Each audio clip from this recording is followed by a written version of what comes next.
we are live for Million Dollar Wednesday. This week we have a special guest on. Shane is joining us as well as Kim. Kim, what's going on today? Hey Greg, hi from Bali. Hello, hello. I am excited for today's session. Shane, what are we talking about today? We're talking all about calculating your profits.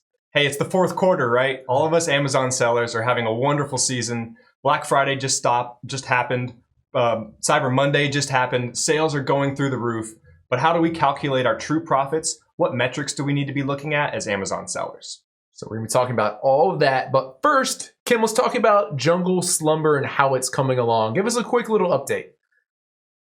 Yeah, so quite a few important things have happened over the past week. So my photographer has been in touch and sent. Unfortunately, I've still not seen any photos yet, but they did send me. Maybe soon. I know. I think it'll be this week because weather dependent. They were going to shoot last week the lifestyle photos. They actually did send me a bunch of locations and asked me to pick one, and so they've been super useful, and I will obviously I'll share which photographer we used and the results when they come through. Nice.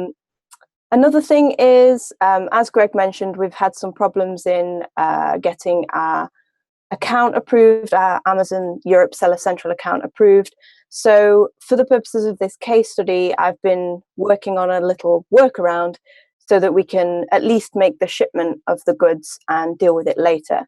So I have spoken to our freight forwarder, which is Flexport, and got the ball rolling with that. And then we're just going to get the FNSKU attached later on at the Amazon warehouse. So obviously for the case study, it seemed like the right thing to do. If this happened to you as a seller, I guess, you could decide what you wanted to do. You could wait and hang on, or you could follow in our footsteps and send it regardless. Yeah, and just so you guys know, like when you set up an Amazon account, I think everywhere now, but especially I hear like in the EU or UK, they're extra kind of strict about this. They just want to see all the documents from like setting up your business. They're really slow to review them. And then they ask for like one more thing. So they ask like, hey, can you provide a bank letter, like proving that this is like your bank account? So we had to do that. And then they asked, I don't know, some other dumb question. And essentially it's all just like, it's fairly simple stuff. They're just very slow to respond. And then you have to get a document that takes you a day or two. Then you have to wait 4 more days. And they ask for like one other document, or like you forgot to include whatever, the date on that document. So you have to resubmit it. It's just kind of a pain. So we didn't want to wait for that. So we're going ahead and shipping our goods. And we promised you guys we would share all the successes and failures, or not failures, but like kind of hiccups along the way. So Kim, let's talk about the kind of the shipping thing real quick. You know what I'm talking about, right? Yeah. So we're working with Flexport, who are really reliable freight forwarder. And Greg, you've used them several times before. And they sent a quote through and everything looked fine. They've decided to ship the ocean shipment as a full container load, so FCL, because I think it works out at 16.6, what is it, Greg, cubic meters. So yeah, what it is like the volume we're shipping doesn't take up quite a full 20-foot container. However, it's still advantageous for us to book a full 20-foot container because for one, it's a little bit quicker, because if you do a less than container load, they have to consolidate shipments with other shipments. So it's extra time on the front end and the back end. So it adds a little bit of time. It's more likely your goods get damaged when it's a less than container load. This isn't like a deal breaker by any means. I ship less than container loads all the time, but it is kind of nice to have your whole container just for your product, because that means they pack the container at the factory. And then, it doesn't get like opened up again and like packed with more stuff. It's just like the doors get closed at the factory. And, it's just your boxes in there, which are packed accordingly so they don't like rock around or get damaged or whatever. So it's beneficial for us as a seller to do the full container load because it's a little bit cheaper. There's no time delays and we don't have to worry about, or it's not a major concern anyway, but it's like one extra added bonus. But the downside is what, Kim? Okay, so I guess the supplier expected it to be less than container load. So when they saw the quotation, because we've negotiated that it's that the supplier are going to ship the goods to the port in China, and then our freight forwarder pick it up from there. So the quote for them for the FOB costs for them to ship it to the port in China was higher than they were expecting. And the container fees were higher than they were expecting because they wanted to send it less than container load. So this was a little bit of a headache. And the way I got around it was just by speaking with the supplier, speaking with Flexport and seeing where they could meet in the middle on this. And I guess another piece of advice, if I could go back in time, then I probably would have thought about this when I drew up my agreement with the supplier, and maybe asked Flexport ahead of time whether it would be FCL or LCL and put that into my supplier agreement. But in the end, nobody fell out. Everybody was fine, and it all got figured out in the end. And we're still going to ship it full container load. Yeah, I think they originally asked Kim like $400. Kim, is that what they originally wanted from you, the factory? Yeah. So they were saying it was going to cost them $400 instead of, I think it was like $187. So that's what we ended up paying, right? At $187. So we ended up kind of like meeting in the middle. And if you think about this, like the factory was planning on putting all these boxes into just like a truck, taking the truck to essentially like the port or wherever they load the containers and just loading these boxes into a container that's shared with someone else. And the reason that they now want more money out of us is when you pack a container at the factory, you bring the entire container into the port, there's like additional fees that they have to pay for like the container fee or whatever else. I don't know like all the details about it, but essentially they incur more costs and that's why they're fussing about it. And we're meeting in the middle. It's $180 and it saves us time. So at the end of the day, it's not a big deal, but we just want to share it with you guys because these are like similar little things that you may run into when you're sending your shipments. Another thing was that the supplier was trying to convince me to use their own freight forwarder. And I did ask for more details about their forwarder, but it's a Chinese company. She sent me their website, which I think the website wasn't actually working that day. And the whole website was in Chinese. So yeah, right. So obviously we want to be secure and know that our shipment's going to go. Right. And it would probably be fine, but like we prefer to just work with the freight forwarder we already know, and we trust them a lot and everything else. So yeah. But I guess that would have been an option. So yeah, for sure, or investigating other freight forwarders ourselves as well. There's lots of different options. Right. Cool. Well, we are excited to get the Jungle Slumber sleeping bags into Amazon and start to make those first sales. This can sometimes feel like it's a process that drags on, finding the product and launching the product and getting into Amazon and everything else. But I encourage you guys to just continue to push on. Don't let little hiccups along the way like this discourage you. We're not being discouraged about it. We're continuing to push on. We're still really excited about it. I'm confident that it's going to do well once it gets into Amazon. We just need it to get there. But while we wait, we don't want to slow down the case study. We want still each week to provide educational content for you guys. That's why we brought on Shane this week to talk more about the profit analytics and accounting side of Amazon. With that being said, Shane, why don't you take it away? Sure. Well, I would first like to say to Kim and Greg that you guys have put on such a wonderful production. I mean, the $1 Million Case Study is such a prime example of what good content looks like, what valuable content looks like. I'm an Amazon seller myself, and I got started way back when the Jungle Sticks $1 Million Case Study began. So that's some 2 years ago now. That product's still very successful, as we're going to see today. But I'm just really pleased to be a part of this production because I think that the $1 Million Case Study is among the best resources out there for Amazon sellers. So for everybody listening, I'm definitely a success story as a result of the $1 Million Case Study. And I think you just nailed it a second ago, Greg. Perseverance is really the key. Yeah. The education is all there. Everything you need to be successful is shared in this production through Kim and Greg's content. It's just about perseverance after that. But now let's get into the good stuff, the fetcher stuff. So I'm going to share my screen right now, and I'm going to take you guys through the software Fetcher. But before we really dive into the details on the software, I want to let everybody know that whether you're selling now or you're going to be selling in the future in the European marketplace or in the United States or elsewhere, it's very, very important to have a decent handle on your accounting. So you may not be an MBA, a master's in business. You may not have a background in finance. But now as an Amazon seller, you're a business owner. So how are you going to become, or how are you going to learn the necessary skills to manage your Amazon business? That's really what I want to get at today. You need to know which metrics are most important, how to track and calculate those metrics, either using Seller Central or using the next method, the Fetcher method, which we're going to show. So really there's two methods to the madness here. If you want to make sense of your data, all of the data that's available to you in Seller Central, if you're going to make sense of that, calculate your profits, calculate all of the most important metrics, and make good business decisions, you have two options.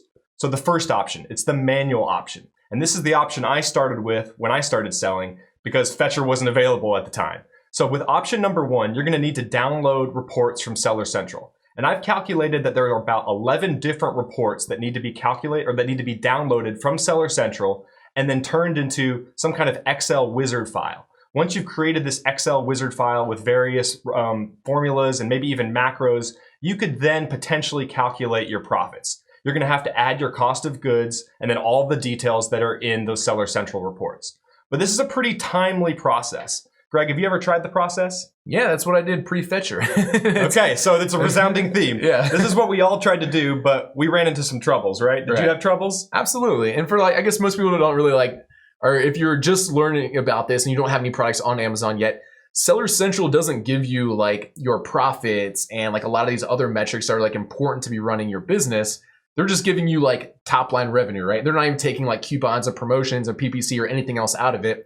So oftentimes, people think they're making more money than they are or less money than they are, or they're not calculating this one part or, whatever else. Or you're trying to download all these reports and it's just they make it very, I wish they didn't, but they make it very hard on us. Yeah, that's absolutely right. And there's some information that's even harder to get to. So when you think about the fees that you get charged to be an Amazon seller, we all know about our FBA fees. But what about all those additional fees when you perhaps don't label your product properly, send them into Amazon's fulfillment center, and you get slapped with some additional relabeling fee? There's a lot of other additional fees that occur for the Amazon business owner that are just really hard to find if you're in Seller Central. And we need everything, right? We need all of the data to be able to calculate our profits. So we need all of our sales data and we need all of our expenses data. So not all of that information is available in Seller Central when you think about the fact that one of your biggest expenses is the cost of goods sold component. So that's something you'd have to add in manually if you were doing this process using Seller Central. So it's not enough to just take the information from Seller Central.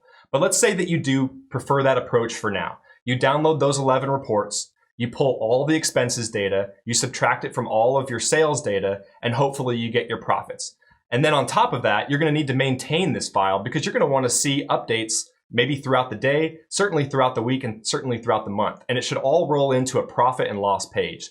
That primary document that any business executive would look at as a means of understanding the health and performance of their business. So if you're having trouble calculating return on investment at the SKU level, so if you don't know the return on investment for each one of your SKUs over any given period of time, there might be an issue here. If you don't know what your refund rate is for each one of your SKUs over a given period, and how it's performing month over month over month, there might be an issue. And then again, if you can't calculate a true profit and loss and know with confidence when you go to bed at night what your profits were in Amazon, then you might need to consider option number two. And option number two is what I'm going to share with you today because it's the option that I use. It's the option that Greg uses for managing his Amazon business. It's what we call the Fetcher method. So as you can see my screen right now, we are looking at Fetcher's app. And this dashboard right here is a very nice breakdown of your total Amazon business performance. So what we're looking at is the total business, okay? So as we see the bar graph here, we're looking at all of the products that are available for sale inside of Jungle Scout account. So the Jungle Scout account includes the Jungle Snugs, it includes the Jungle Sticks, and soon it's gonna include the new sleeping bag product that Kim's been working so hard on. But for now, we don't have that product available, so we're just going to look at the Jungle Snugs and Jungle Sticks data. Okay, so we've landed on our dashboard, and right away, we see some of those major components that I was just talking about already completed for you. We see our sales section, and we see our costs section. So these are the two major components to trying to calculate your profits. So inside of sales, we already know, obviously, that we're talking about the total sales dollars or the total sales euro or the total sales pounds that are coming in the door. But what about some of those other quirky components that might affect your sales? Like your promotional rebates when you give products away at a discount on JumpSend, or when you get a refund because a customer returns your product and negates a sale that you achieved earlier. As long with reimbursements, oftentimes we'll find that Amazon loses our inventory or somehow damages our inventory and it never gets returned to us. In those cases, Amazon often reimburses us. So these are all very important components to the sales widget that we see here inside of Fetcher. So we see our total sales. So it's not like what you see in Seller Central, guys. When you go in Seller Central and see your top line revenue, it's not going to include promotional rebates. It's not going to include refunds, and it's not going to include reimbursements. So be aware of that when you're looking at the numbers in Seller Central. And then at a high level, we're going to go in and we're going to look at all of our expenses, what we call costs in Fetcher. So that's going to be your FBA fees, what we call orders fees. It's going to be your cost of goods, your pay-per-click, and on down the line. And we're going to get into that in a little bit more detail soon. But once you take your costs from your profits, ultimately you're going to achieve a profit number. And that's that number that you can go to bed at night sleeping well, knowing that you truly have accurate data. Well, people often ask, how does Fetcher work? How are you able to get such smart and automated information? Why couldn't I get this on my own? Well, we get this information from Amazon's API, the Application Program Interface. So when you guys sign up for Fetcher, we're going to get access to that back-end data inside Amazon's API, and we're going to go and access it on your behalf through private and secure means. You can see our privacy policy and our terms of service agreement that ensure that your data is highly protected and that there's not going to be any issues with the way that we use your data. But we're going to take that information and we're going to run all these calculations in an automated fashion so that anything in Amazon that could have possibly occurred is going to be calculated in Fetcher. And that's a major worry for people, Kim and Greg, like a huge concern. They think, well, when I'm trying to calculate my profits, what if I miss something? That will not be a problem for you in Fetcher because of the way that Fetcher works. It's going to go in, get all that data from Amazon. You're going to add your cost of goods, and then you're going to get all this information. Is this making sense, guys? Yeah, absolutely. Okay, cool. So I want to dive into the cost section a little bit more because this is something that people don't necessarily know how to institutionalize like into their own profit calculations. So let's just slide down and we're going to look at this cost pie chart down at the bottom. And this is going to give you a roll up inside of Fetcher of how your costs are affecting your overall business in terms of total percentage of costs. So look at orders fees. Like this is a really important lesson.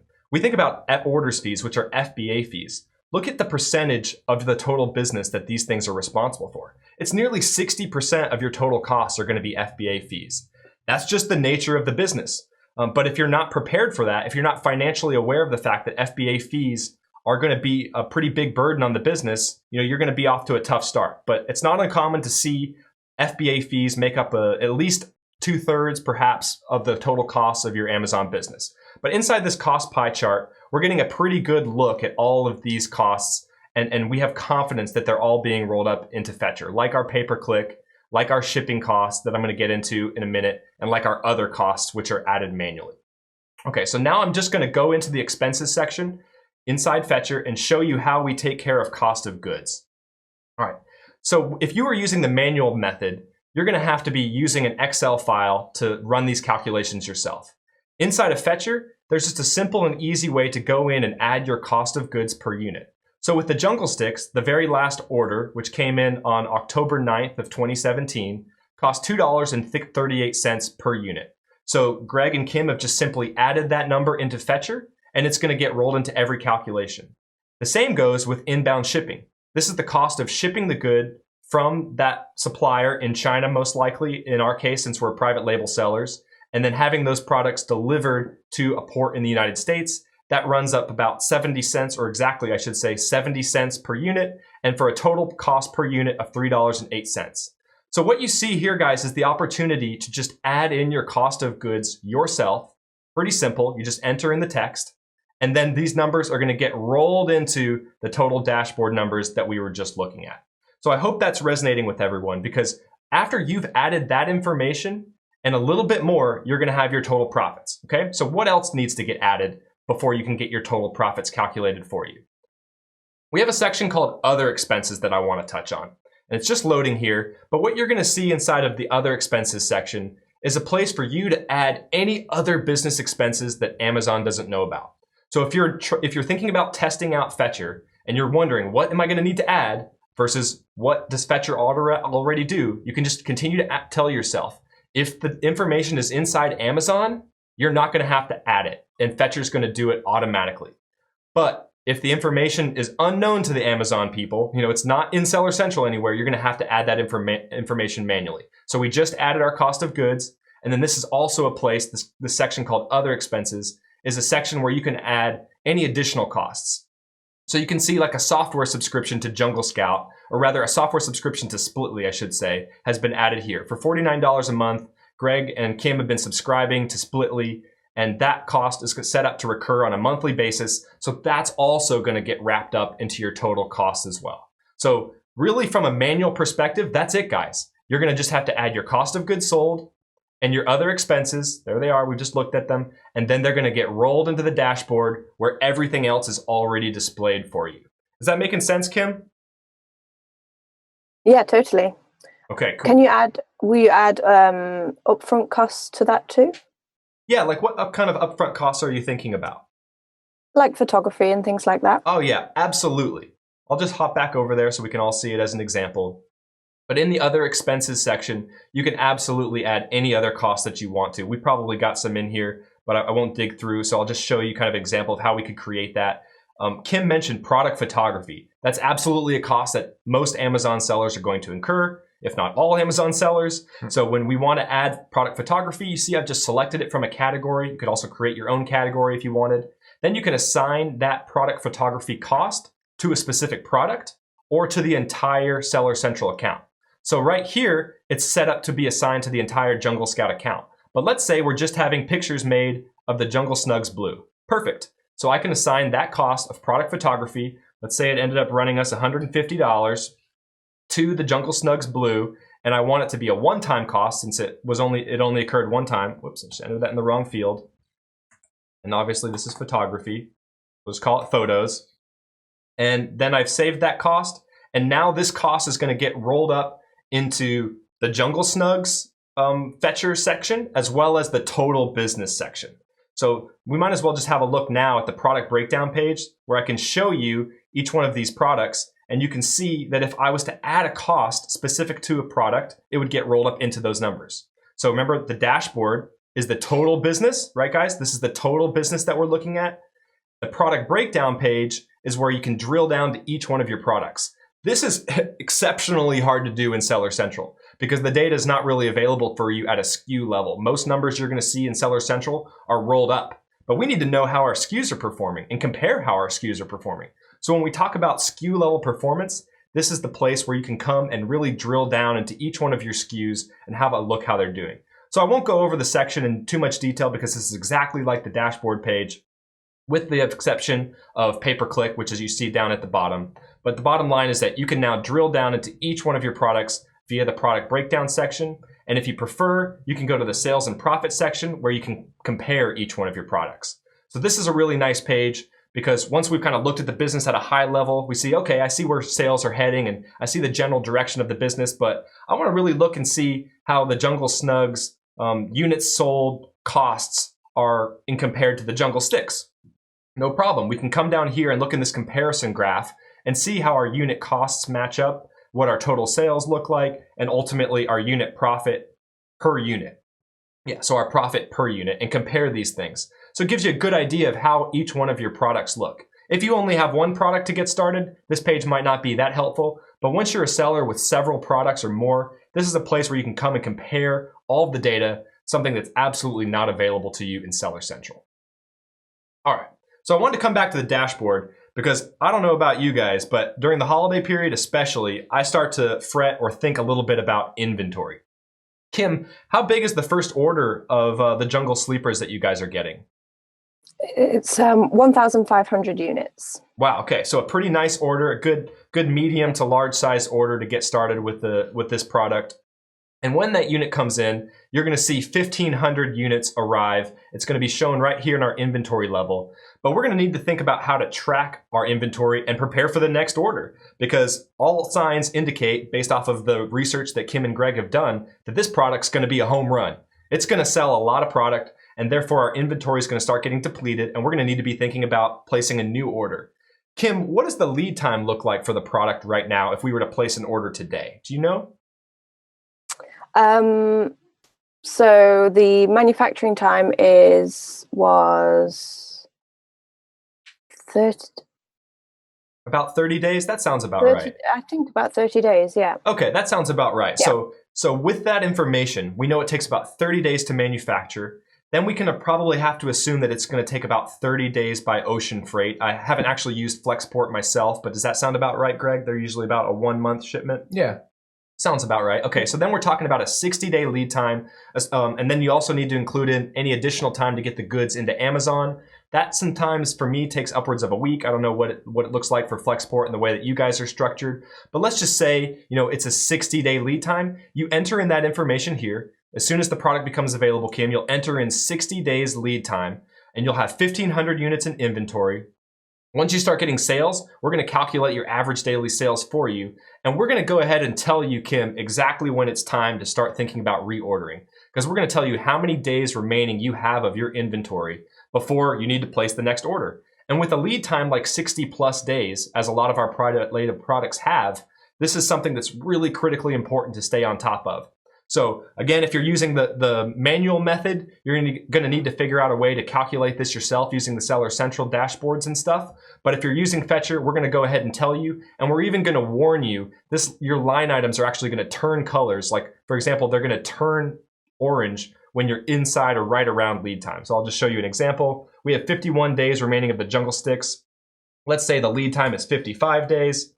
Have a look here. It's gone red. And that's because we're inside of lead time, so Greg would have needed to already reorder the jungle sticks. So my point is that we've got an indicative method for helping you stay on top of your inventory, which is one of the most important components of tracking and keeping account of your Amazon business, the subject that we're talking about today.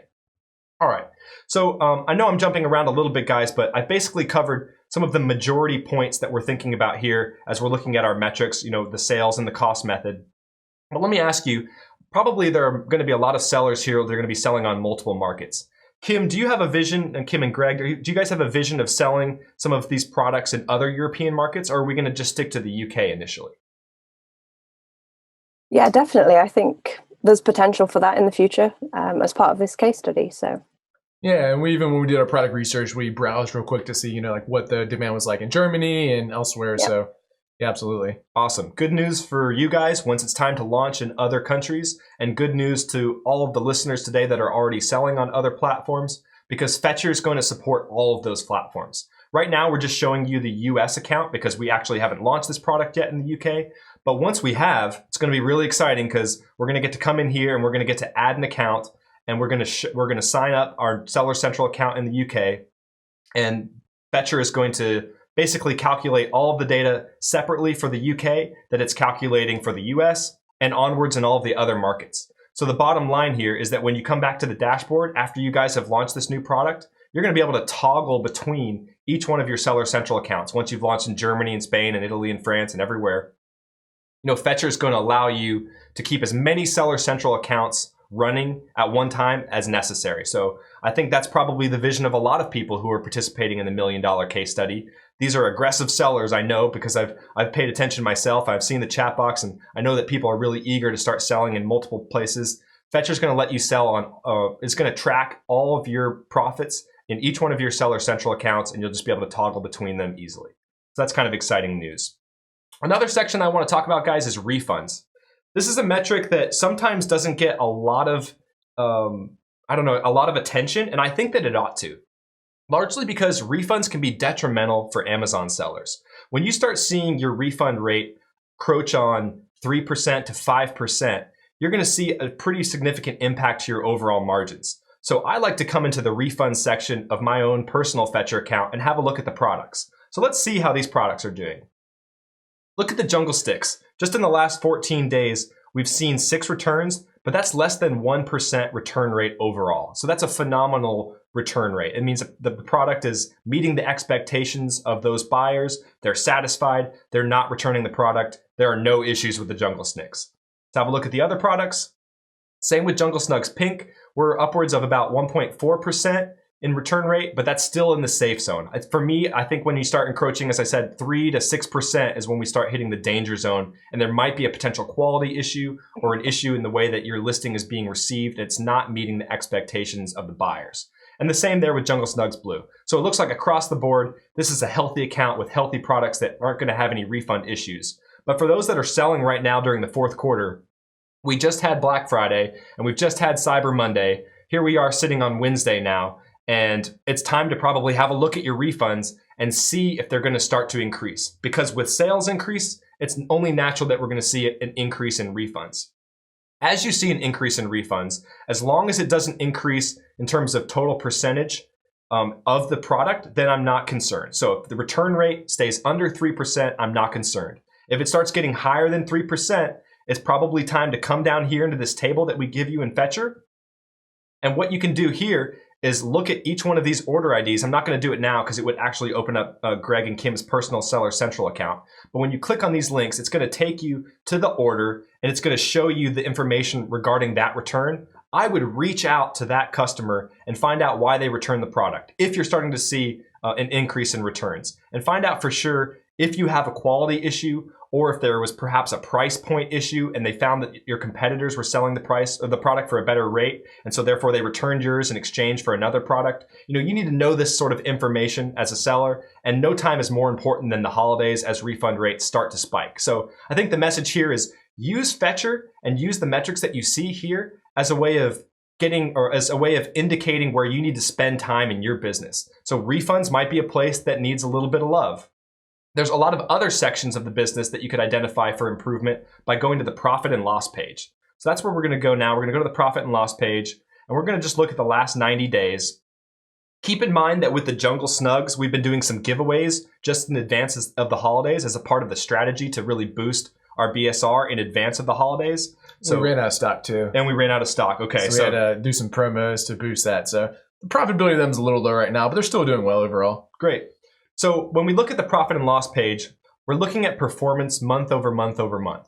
And arguably there's no more important information than this because we can start to see a trajectory. So let's look at, in August and in September and then in through October, we see an increase in total sales, total revenue. That's a very good sign. I would start by looking at that top line, and then I would dig down and try to see if there was any anomalies or anything that's stepping out of what would be the normal or anything that I'm uncomfortable with. So we can also see that with an increase in sales came an increase in refunds, but we looked at the refund rates. I'm not overly concerned about the refund rates here, so we would move on potentially in our analysis. I'm just trying to give you guys a little bit of an indication really like an example of the indicators that we're looking for as we're going through the profit and loss page. All right, so we've moved down into the expenses section. Generally, people think about improving their businesses by improving sales, but there's also a huge opportunity to improve margins by taking a look at your expenses and seeing where there's opportunity to reduce some of your costs, save on costs, and overall take more money away. So it's the same situation as increasing your sales. Reducing your costs can also be incredibly beneficial. As it relates to cost of goods, I know that Greg and Kim do a wonderful job negotiating with their suppliers. I doubt there's any room here for wiggle. There's probably not a lot of opportunity to negotiate with your suppliers. But if you see that your cost of goods end up equaling higher than 30% of your overall costs, including FBA fees and all these other fees, then you might start to see that product is selling for, rather, you're purchasing that product at a price point that's a little high. And there might be an opportunity to negotiate as you develop a stronger relationship with suppliers. What else can we look at? Same thing with inbound shipping. This is the relationship that we have with our freight forwarders. Again, not a lot of wiggle room here if we're using Flexport and we've agreed on a set price, but something to be monitoring nonetheless. When we get to recurring fees, this is where there's potentially a lot of opportunities for improvement. Now, I can see that Greg and Kim have done a really nice job managing the inventory with this product. They haven't overstocked the product because I'm not seeing really, really high recurring fees. What we refer to with recurring fees is what Amazon sometimes calls service fees. If you dig really deep into the report, these are all the fees that are non-transactional. The stuff that's not related to a specific transaction, a purchase, not an FBA fee. So this includes stuff like storage fees. Okay, so you're going to see your storage fees here. And I still see on a month-over-month basis that Greg and Kim have a really nice baseline. We're not getting to the point where we're spending like a huge percentage of our overall expenses in storage fees. And so that's a good sign. But why don't we just be totally open and honest and transparent here? I personally am having issues with this with my own Amazon business. I'm starting to see my recurring fees skyrocket. And that's because generally Amazon's storage fees are really going up. Is this something you guys have been thinking about? Yeah, a little bit. You can see that a little bit in November already, right? Because the months of November and December, they increase like 3 or 4x. Is that right? That's right. So in those months, you have to be really mindful about how much inventory you have in stock, because you do, especially for those months, the storage fees are pretty high. Yeah, exactly. So with storage fees going up and Amazon's burden potentially becoming increasing as it relates to the growth of Amazon sellers around the world, there may be opportunities outside of storing your products inside Amazon. So what I did, guys, when I was doing my analysis recently, I came into my profit and loss page. I was comparing my recurring fees month over month, and I saw, holy crap, I am starting to see a pickup in storage fees, maybe to the point of where it's going to start to hurt my business. So what I did was I saw that number in the recurring fees section, and I'm just going to show you exactly how my analysis looked. So I see that recurring fees are going up in my profit and loss. I'm going to dive into the dashboard now. I'm going to come down to my cost pie chart. I'm going to find recurring fees. There it is. And I'm going to click on it.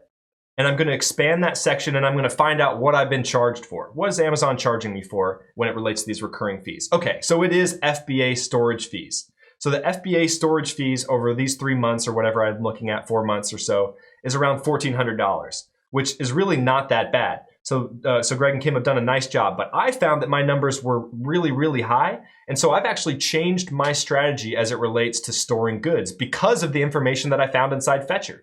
So this is what I'm talking about when I say that it's so important to look at your metrics on a regular basis and then determine solutions that are going to make you more profitable going forward. So what I'm using now, I'm actually using a third-party storage facility in New Jersey. They have a base in New Jersey, they have a base in California, and they're much cheaper than Amazon. They're called 3PL Center. If anybody's curious to check them out, it's 3plcenter.com. And I'm storing a lot of my goods there and then drop shipping them into Amazon on demand because the costs are so much cheaper as it relates to the third-party storage center versus Amazon.